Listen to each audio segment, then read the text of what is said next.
हरीश खुराना जी दोनों ही मौजूद हैं।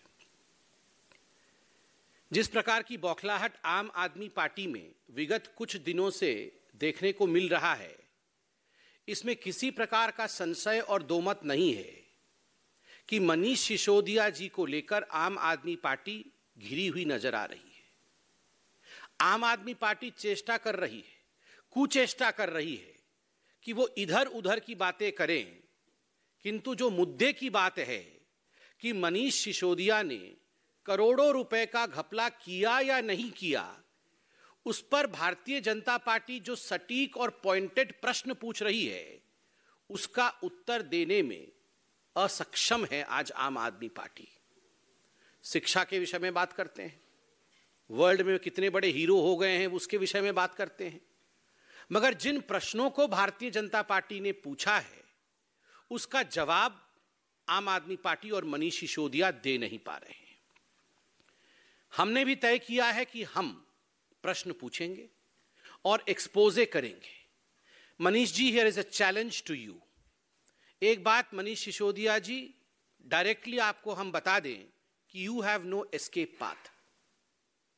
आप बच नहीं सकते, क्योंकि भ्रष्टाचार के विरोध लड़ाई करना और भ्रष्टाचारियों को अंजाम तक पहुंचाना यह देश के संविधान का दायरा है, और आपने भ्रष्टाचार किया है, इसका सबूत मौजूद है, जांच हो रही है, और किसी प्रकार से भी आपके पास कोई एस्केप रूट नहीं है। इसलिए आप इधर उधर की बात ना करिए, जो प्रश्न हम पूछेंगे उसका जवाब दीजिए। मनीष जी, क्या यह हकीकत नहीं है कि जब दिल्ली एक्साइज पॉलिसी आप लेकर आए थे, उससे पहले एक कमेटी गठित की गई थी। कमेटी ने एक रिपोर्ट सबमिट किया था और यह कमेटी में 3 सदस्य थे। The composition of the committee being Shri Ravi Dhawan, जो उस समय तत्कालीन कमिश्नर एक्साइज के थे GNCTD के, और श्री संजीव कुमार डेप्यूटी कमिश्नर, और Shri Anand Tiwari additional commissioner trade and taxes GNCTD। और ये रिपोर्ट सबमिट किया था कमिटी ने। ये रिपोर्ट आज हम लेके आए हैं आपके सामने। जैसे मैंने कहा, हम कोई इधर उधर की बातें नहीं करेंगे। रिपोर्ट में प्रपोजिशन क्या था, इस रिपोर्ट में बहुत अध्ययन करने के बाद ये जो कमिटी एक्सपर्ट्स की बनी थी, इस कमिटी ने क्या प्रस्ताव रखे थे और क्या मनीष सिसोदिया जी आपने उन प्रस्तावों को माने थे या उन प्रस्तावों को आपने दरकिनार किया था, आज सवाल जवाब उसी पे होगा। ये जो कमिटी थी, इस कमिटी ने मोटा मोटी मार्च 2021 के आसपास, मतलब 1 वर्ष पहले रिपोर्ट सबमिट किया। और इस रिपोर्ट में जो साधारण बात थी, जो मोटा मोटी बात थी, वो यह थी कि केजरीवाल सरकार, आपसे हम गुहार करते हैं, ये जो एक्साइज पॉलिसी आप लेकर आ रहे हैं, बेहतर होगा कि जो होलसेल का काम है, ये होलसेल का काम सरकार अपने पास रखे, इसे प्राइवेटाइज नहीं करे, क्योंकि उससे आप सबसे ज्यादा एक्साइज कमाएंगे और सबसे ज्यादा प्रॉफिट जो है वो राज्य सरकार को होगी। तो होलसेल किसी को मत दीजिएगा, किसी प्राइवेट एंटिटी को मत दीजिएगा। और दूसरा जो बड़ा रिकमेंडेशन, जो प्रस्ताव इस कमिटी ने दिया था, वो यह था कि जो रिटेल का काम है वो किसी बड़ी कंपनी को मत दीजिएगा, ये इंडिविजुअल्स को दीजिएगा और लॉटरी सिस्टम के माध्यम से दीजिएगा। लॉटरी निकालिएगा। एक, अगर आपको किसी जगह 50 लोगों का लॉट करना है तो आप रिक्वेस्ट करिएगा, इनवाइट भेजिएगा, इनविटेशंस आएंगे। 100 लोगों का इनविटेशन आता है, 100 लोगों का प्रस्ताव आता है, लॉटरी निकालिए, उसमें से 50 लोगों को आप दे दीजिए, इंडिविजुअल्स को देना है। तो 2 मुख्य रिकमेंडेशन, होलसेल का काम मनीष जी आप सरकार के पास रखिएगा, प्राइवेट को मत दीजिएगा, और दूसरा जो रिटेल का काम है वो इंडिविजुअल्स को दीजिएगा, बड़ी कंपनी को नहीं दीजिएगा। मैं उसको अब तकनीकी भाषा में जो लिखा है वो भी पढ़ के सुना देता हूं। 1.1.1 तकनीकी भाषा में कमिटी ने कहा, IMFL trade should be revamped by bringing the entire wholesale operation under the government entity. The model to be followed should be similar to the one as followed in the state of Karnataka, where KSBCL, Karnataka State Beverages Corporation Limited, is fully government-owned wholesale corporation. The committee also strongly recommends that the corporation must function in an extremely asset-light manner, etc., etc. मैं पूरा नहीं पढ़ रहा हूं, मगर जो मुख्य विषय है कि ये होलसेल का काम दूसरे राज्यों में भी, कर्नाटक का उन्होंने उदाहरण दिया कि यह सरकार ने अपने पास रखा है, इसलिए इसको प्राइवेटाइज मत करिएगा, उससे आपको ज्यादा बेनिफिट होगा. It should be under the government entity. Manish ji, प्रश्न नंबर 1, क्या आपने इस रिकमेंडेशन को, जो कमिटी ने रिकमेंडेशन दिया था, उस रिकमेंडेशन को आपने माना? क्या होलसेल का काम आपने सरकार के पास रखा? नहीं रखा. आपने इसे प्राइवेट प्लेयर्स को दिया और उसके कारण बाद में जो हुआ वो हम सब जानते हैं. और बंधुगण, ये जो प्राइवेट प्लेयर्स को दिया मनीष सिसोदिया और अरविंद केजरीवाल ने, ये होलसेल का काम, यह भी बिना टेंडर किए दिया. कोई टेंडर प्रोसेस फॉलो नहीं किया, बस यारों को दे दिया. रेबड़ी बट रही थी, तुम मेरे यार हो, ये ले जाओ. और बिना पब्लिक नोटिस के दिया. कोई नोटिस भी नहीं इशू किया कि हम इस प्रकार से एक प्रस्ताव चाहते हैं, जो जो इसके लिए एलिजिबल हैं आप प्रस्ताव लाइए, हम उस प्रस्ताव में से सबसे ठीक प्रस्ताव को टेंडर देंगे या होलसेल का यूनिट देंगे. ये सब कुछ नहीं किया. बिना टेंडर के, बिना पब्लिक नोटिस के अपने यारों को होलसेल का काम दे दिया. सरकार के पास नहीं रहा.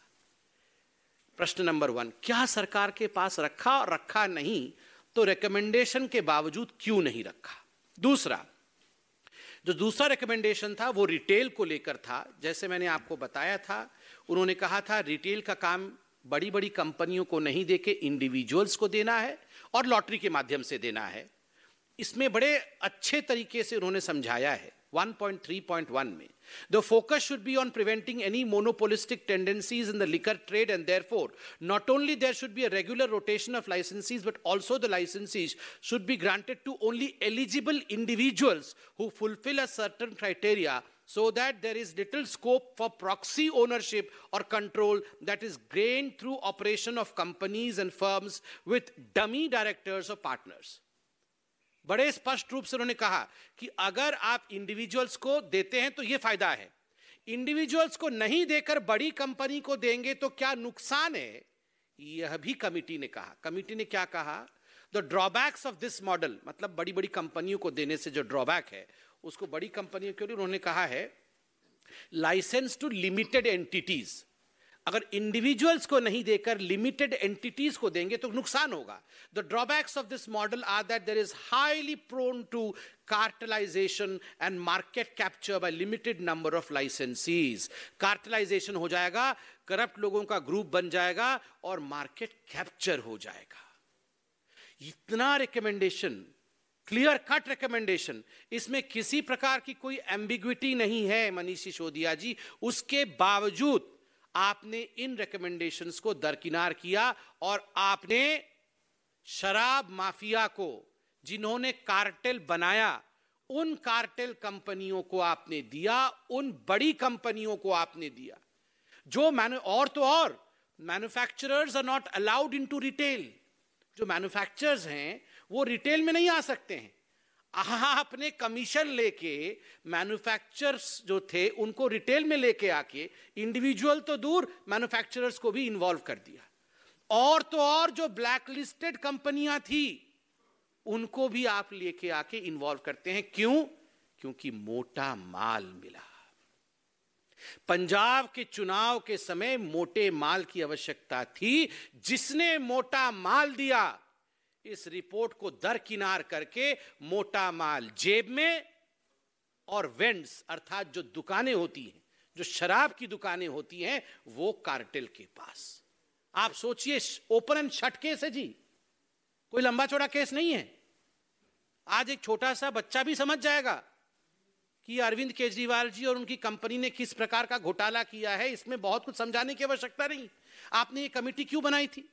ये कमेटी बनी थी रिकमेंडेशन देने के लिए कि सबसे बढ़िया एक्साइज पॉलिसी क्या होगा जिससे कि दिल्ली सरकार का आय बढ़ेगा, आप तो बोल रहे थे हमने तो कमाल कर दिया जी, हम तो ऐसे एक्साइज पॉलिसी लेके आए हैं, हमारी तो 9 गुनी जो है इनकम बढ़ जाएगी, वर्ल्ड का बेस्ट है, सब कुछ तो इनका वर्ल्ड का बेस्ट ही होता है, इनका वर्ल्ड का दूसरा नंबर कुछ होता ही नहीं है, ये वर्ल्ड का सबसे बेस्ट ही होता है सब कुछ। अरविंद केजरीवाल जी जो भी करते हैं वो वर्ल्ड का बेस्ट होता है, दुनिया का नंबर 1। ये दुनिया की नंबर 1 एक्साइज पॉलिसी आप रिकमेंडेशन फॉलो नहीं कर रहे थे, ऐसा क्यों किया आपने?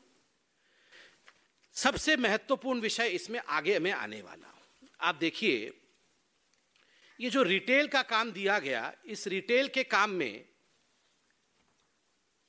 पूरे दिल्ली को जोन्स में बांटे गए, लगभग 32 जोन में दिल्ली को बांटा गया कि 32 जोन में एक एक करके कंपनी को उन्होंने लगा दिया कि तुम्हारा ये जोन हो गया, तुम जाके वहां पर दुकानें खोलो। एक जोन में लगभग 27 से 30 वेंड्स, जिसको अंग्रेजी में वेंड्स कहते हैं, या दुकान, ये शराब के ठेके, ये ठेके एक एक कंपनी को एक एक जोन में 27 से 30, और एक एक कंपनी को 2 जोन दिए गए, जितना जितना मोटा माल मिला उसी हिसाब से दिया गया।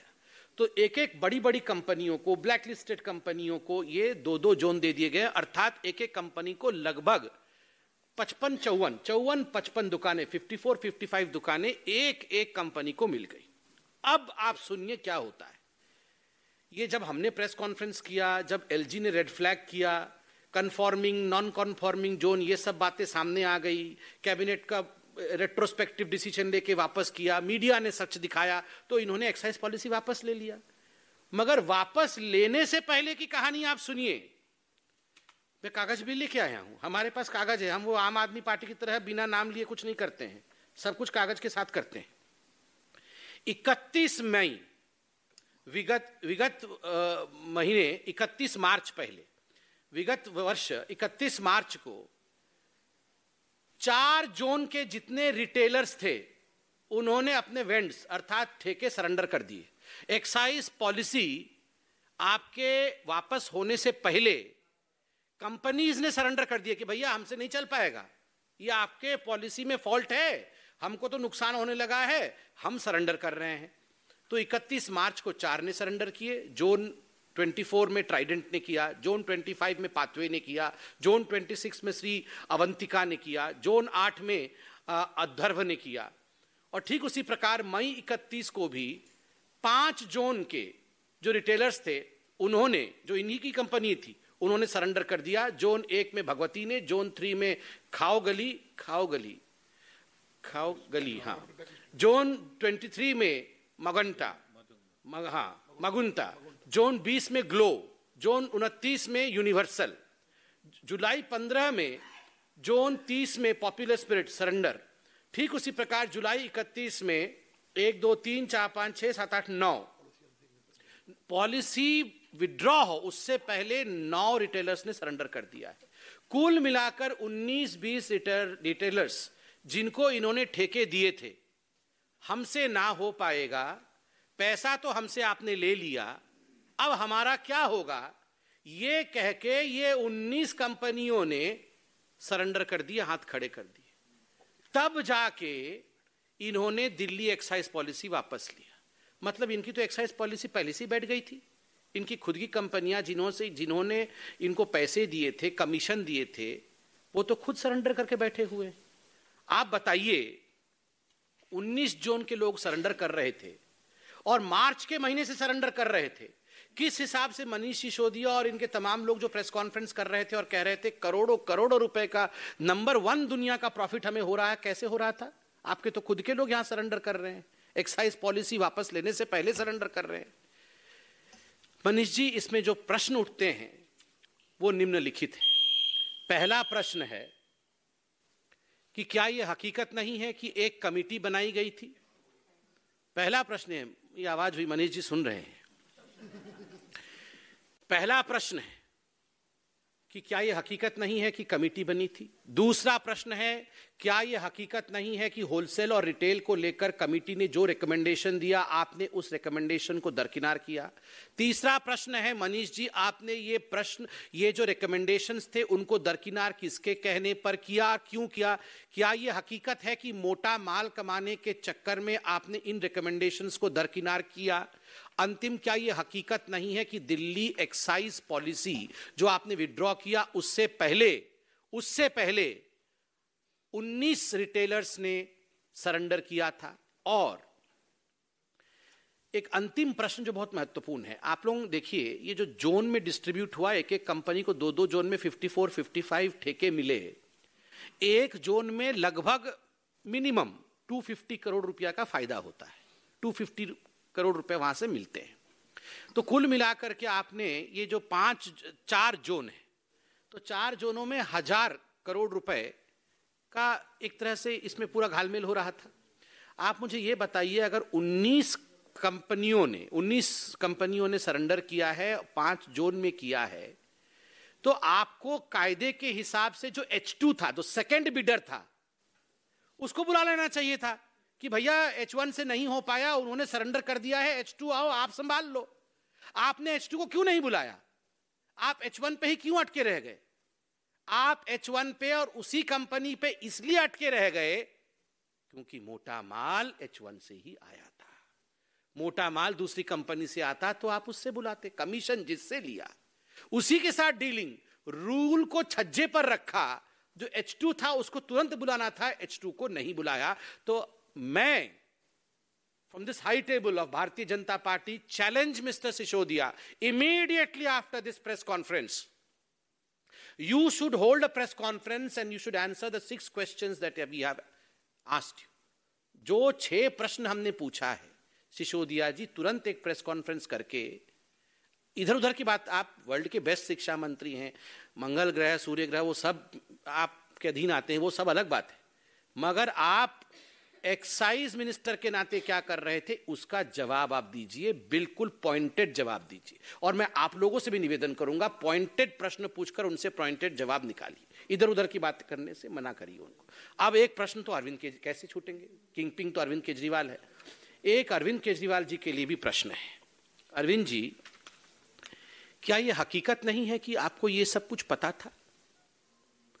यू न्यू ऑल दिस, कि इसमें घोटाला हो रहा है, शुरू से ही आप जानते थे। और इसी कारण से जब ये फाइलें एलजी के पास जाती थी तो इन फाइलों में आपके हस्ताक्षर नहीं होते थे। आप किसी भी डीटीसी के बस प्रोक्योर होंगे, एक्साइज पॉलिसी, ये जितनी चीजें होती हैं उसमें अरविंद केजरीवाल जी कभी हस्ताक्षर नहीं करते हैं। एडिशनल सेक्रेटरी या जॉइंट सेक्रेटरी से हस्ताक्षर करा के भिजवा देते हैं। रूल बुक तो स्पष्ट रूप से कहता है कि अगर सीएम स्टेशन में है, कोई अर्जेंट मैटर नहीं है, तो आपको हस्ताक्षर करके एलजी के पास भेजना चाहिए, वरना यह वाजिब नहीं है, दिस इज नॉट लीगल। मगर आपने जिस प्रकार से, और कल एलजी साहब की यह चिट्ठी आपने दिखाया है मीडिया में, dear Shri Arvind Kejriwal ji, it has been observed that in recent months a significant number of proposals as a matter of routine have been submitted by your office for my approval or for my opinion under Article 239AA(4) of the Constitution by your Joint Secretary or Additional Secretary with remarks, Honorable CM has seen and approved the proposal without specifying any grounds of urgency warranting such a communication. आगे आप सबने दिखाया है, कल की चिट्ठी है, इसलिए मैं इस पर विस्तार से नहीं जा रहा हूं। हस्ताक्षर नहीं होते थे, केवल सीएम ने दूर से देख लिया है। और ये अरविंद केजरीवाल जी वैसे व्यक्ति हैं, जैसे ही धरपकड़ होगी खुलासा हो जाएगा, अरे एडिशनल सेक्रेटरी भी मिला हुआ है। ये जो एडिशनल सेक्रेटरी और जॉइंट सेक्रेटरी चिट्ठी लेके चले जाते थे एलजी के पास, ये भी मोदी जी से मिले हुए हैं। मुझे फाइल 10 फीट की दूरी से ऐसे दिखाया था, इसलिए मैंने पढ़ा नहीं उसके अंदर क्या लिखा हुआ था। ये क्या दुनिया को बेवकूफ समझते हैं? एक चीफ मिनिस्टर है, ये एलजी के पास इतने बड़े बड़े प्रपोजल भेज रहे हैं और उन पे हस्ताक्षर नहीं हुई। ही हैज सीन, ऐसे होता है क्या? अरविंद जी, 6 प्रश्नों का उत्तर तो मनीष सिसोदिया देंगे, एक प्रश्न का उत्तर आप दे दीजिए। Did you see the file? ये जो दिल्ली एक्साइज पॉलिसी की फाइल थी, did you see the file कि आपको 20-25 फुट की दूरी से ये एडिशनल सेक्रेटरी ने ऐसे दिखा दिया था कि ये है? आप इसका जवाब देंगे, ये हम आशा करते हैं। और प्लीज ये संजय सिंह जी को भिजवा करके, ये बाकी लोगों को भिजवा करके इधर उधर की बातें मत कराइए, मनीष सिसोदिया जी को ही भेजिए, वही इसका उत्तर दे और जो पॉइंटेड प्रश्न पूछे हैं उसका उत्तर दे। बहुत बहुत धन्यवाद। अभी माननीय अध्यक्ष आदेश जी इस विषय पर। धन्यवाद। अभी बड़े विस्तार से डॉक्टर संबित पात्रा जी ने आपके सामने शराब नीति के बारे में बातें रखी हैं। देखिए, कुछ दिन पहले मैं देवली में एक कार्यक्रम में गया था। वहाँ एक महिला मुझे मिली और वो महिला बड़ी उदास थी। उनकी आंखों में आंसू भी थे, कुछ कागज भी थे। तो मैंने उनसे पूछा कि क्या कारण है। बोली कि मेरा बेटा बीमार है, मैं उसका इलाज कराना चाहती हूँ।